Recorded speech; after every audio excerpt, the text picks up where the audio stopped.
Hello there you beautiful people, and welcome to this video where you're going to be learning about wildcards. Now, other than having an awesome name, wildcards are very useful tools that will make your commands a lot more precise, a lot more expressive, and a lot more powerful. Now, in this lecture you're going to learn about the most common types of wildcards, and you'll see how they can be very useful for manipulating files in Linux. And by the end of the video you'll know how to use some of the most common types of wildcards, and you will also have the ability to create more powerful commands. So let's go ahead and get right into it.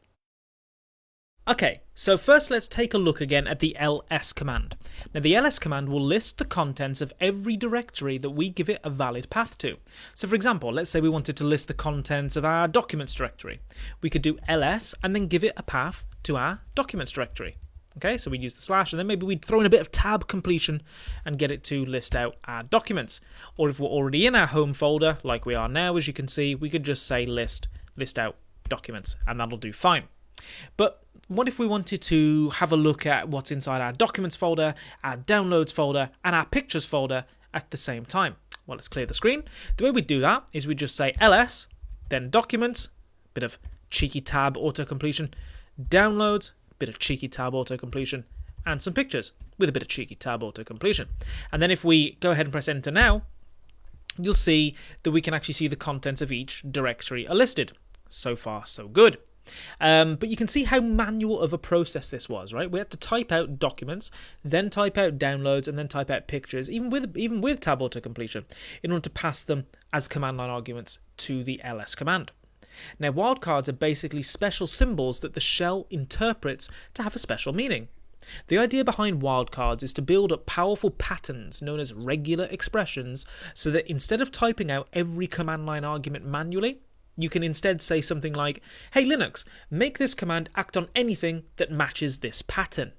The patterns are known as regular expressions, and you can think of wildcards as being some of the useful building blocks for creating regular expressions.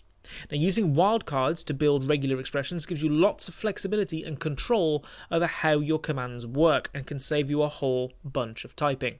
And using regular expressions makes your commands a lot more expressive. So for example, instead of expressing the ls command, like list out the contents of this folder and this folder and this folder, which is the way that we would usually be using it with command line arguments, right? We'd be saying ls do documents and downloads and pictures, downloads and pictures. Okay, that's how it works like that. You've got to list them out manually. Instead, you could just do something like, hey, why don't you just list out the contents of every file that starts with the letter D, for example. Or if you're removing files, instead of saying remove this file and this file and this file, you can say remove every file in this folder as long as its name ends in .txt, for example. Or if you're copying files, instead of saying copy this file and this file and this file, you can say copy every file from this folder and this to this other folder as long as its name ends with .pdf. Okay, so now that we understand that we're using wildcards to build these patterns, these regular expressions, let's start building some regular expressions using wildcards. Now, one of the most used wildcards is the asterisk or the star wildcard. Now, I find the star by pressing Shift and 8 on my keyboard. So if I press Shift and 8, I get this star come up.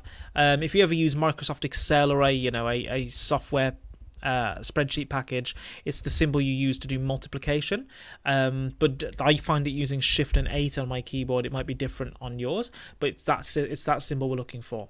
Now, wildcards each match a specific pattern, and the asterisk or the star wildcard matches any piece of text, regardless of the length of that text, and it also matches numbers.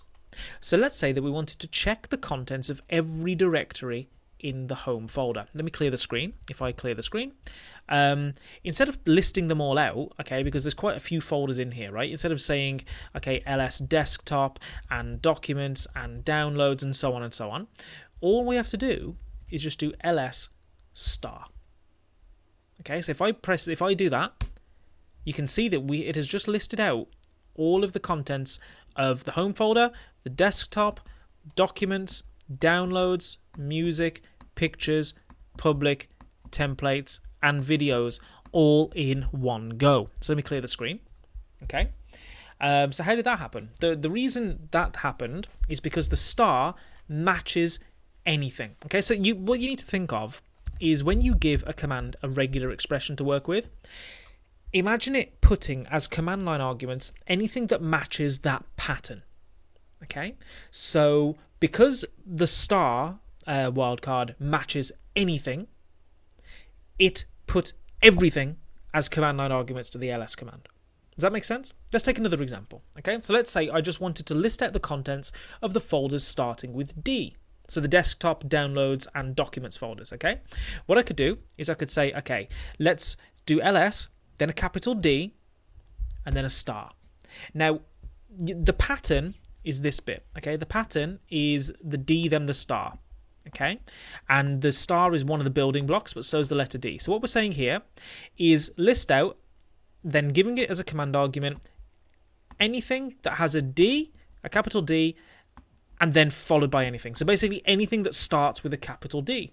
So if I do that, you can see that we just see the desktop, documents, and downloads. And you can see that they all match this pattern, this D star. They start with a capital D, and then are followed by anything. They start with a capital D, and then are followed by anything. What if we just want documents and downloads? Well, they start with DO, and then are followed by anything, right? So if I do ls, DO, then anything, you can see we just get documents and downloads, but desktop is ignored.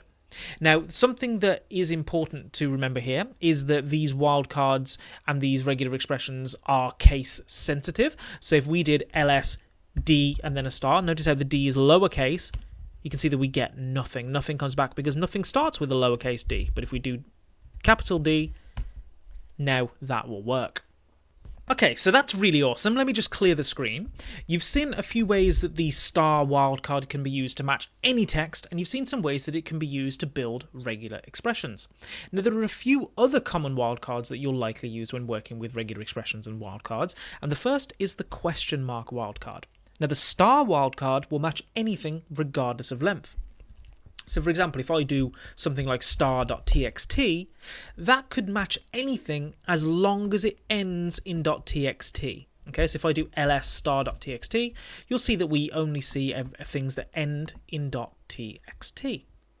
Now, it doesn't matter if what at the beginning that comes before .txt is one letter long, one number long, or 100 letters long, or is full of numbers or whatever. It doesn't matter if it's 1,000 characters long. It'll still match because the star matches anything. But the question mark wildcard will only match one place.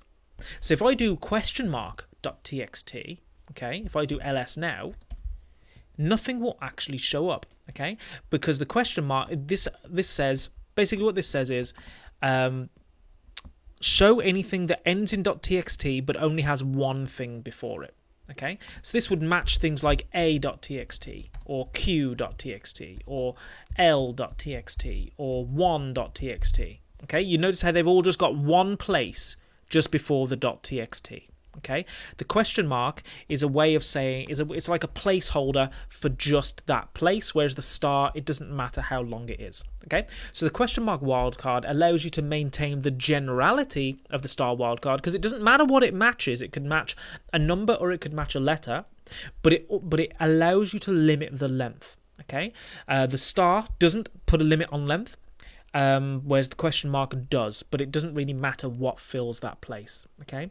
Now you'd usually use the question mark wildcard when you want to build a general pattern, but care about the length of the file name. Okay. So if we did something like question mark .pdf, then that would match things like a1.pdf or b2.pdf or ha.pdf or z7.pdf or something like 77.pdf. You see how we're just taking up two spaces and then .pdf?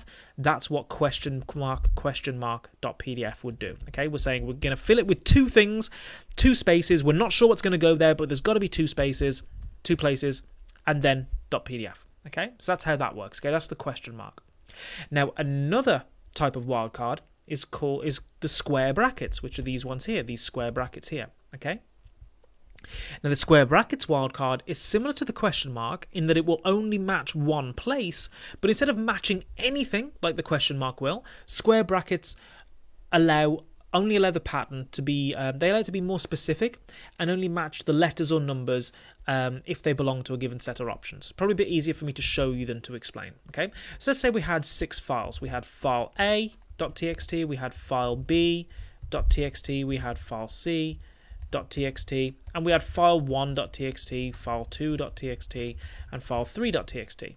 Okay, which hint hint, if I do an ls, we actually already have those in our home directory. Okay, so let's say we wanted to match the files that just had numbers in the file name. Okay, so file 1.txt, file 2.txt, and file 3.txt, but we don't want the ones that have A, B, and C. Okay, to do this, we could do ls, then file, because the name's got to start with file, then open the square brackets and give it a bunch of options. We could say 1, 2, 3, 4, 5, 6, 7, 8, 9, 0.txt.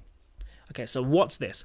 Basically, everything in these square brackets is an option that could fill that one place. So anything that goes file, and then either 1, 2, 3, 4, 5, 6, 7, 8, 9, or 0, any one of those, then .txt. Okay, so if we do that, you see that we get file 1, file 2, and file 3, but we don't get the A, B, and C because they're not part of the options, right? From our given set of files, that just matches file 1, file 2, and file 3. Now, but what I want you to notice is how this wouldn't be possible using either the star wildcard or the question mark wildcard. If we do ls file question mark.txt, the question mark will match anything, okay, but only one place. If we do the star, you're going to get, oh, I need to ls it, you're going to get basically the same thing as well, because these don't restrict what goes in that place. The star will have anything regardless of length. The question mark will need just one place, but it doesn't care what fills it. The square brackets also only have one place, but they allow you to restrict what goes there. So they're like the most restricted. It's like a very restrictive kind of wildcard. Now, you may have noticed that typing out all these numbers 0, 1, 2, 3, 4, 5, 6, 7, 8, 9 is a bit of a hassle, right? So the shell makes it a bit easier for us. We've got a shortcut. We can just do file 0 to 9. And that gives us exactly the same thing. So instead of having to type out all the numbers, it's much easier, which is really useful for when you want to work with the alphabet and you can go A to Z, and that will work perfectly. Okay. What if you want to match 2 digits? Okay, so what if you wanted something like file 11? Okay, how would I do that? Well, the way you'd do that is you'd say ls file, then for the first digit 0 to 9, then just give it another one, another digit 0 to 9, then .txt. Okay, so this one becomes the first digit, this one becomes the second digit. What if I wanted to have a number and then a letter? Well, that's easy. Just change that to letters. What if I wanted to have a number, then a letter, then a lowercase letter? Well, that's simple. Just change that like that. And you can see now we're going to have file, then one space, which can have the numbers 0 to 9, then another space, which can have the letters A to Z in uppercase, then another space, which can have the letters A to Z in lowercase, and then ends in .txt. So you can see just how powerful these regular expressions can become just by adding a few simple wildcards. We could also, what if we wanted to have the numbers 0 to 9, but also the letters A, B, and C? You can do that as well, just like that, and that's going to show up exactly what you'd expect. Anything that has the word file, then one of the numbers from 0 to 9, or the letters A, B, and C in uppercase, then .txt. If I reduce that to lowercase, A, B, C, now we'll just get file 1, 2, and 3 because these wildcards and these regular expressions are case sensitive. So you can see wildcards are really, really powerful stuff, guys. And the only 3 that you really need to know are the star, which matches anything, the question mark, which matches anything but only for one place, and the square brackets, which allow you to match just one place, but they also allow you to define what matches. Okay, so that's enough wildcard goodness for now. Wildcards can make your commands a lot more expressive and give you much greater control over how the commands work.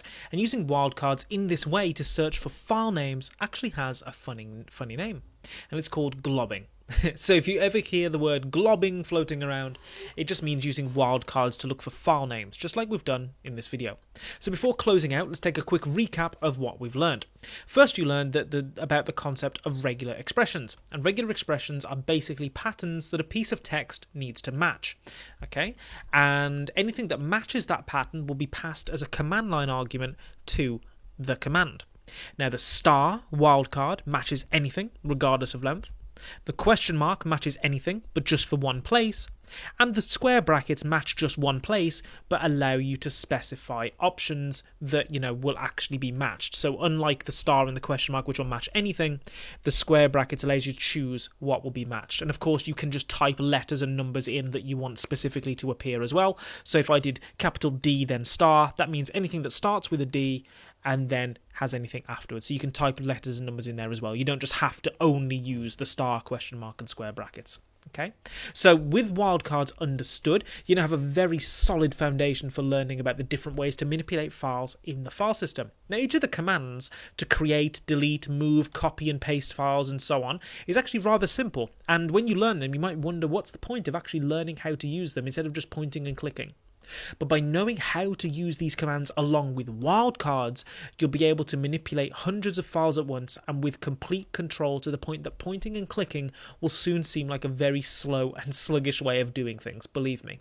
So up next, you're going to have a quick quiz to help you cement your understanding of wildcards, because, practice makes perfect. And then in the next video, you're going to learn how to create files and directories using some new commands. And you're also going to combine those commands with wildcards to make them even more powerful. You'll even learn about how something called brace expansion, which will show you how you can create 3 folders with 100 files in each of them using just 1 or 2 commands. Don't believe me? Well, I guess I'll see you in the next video.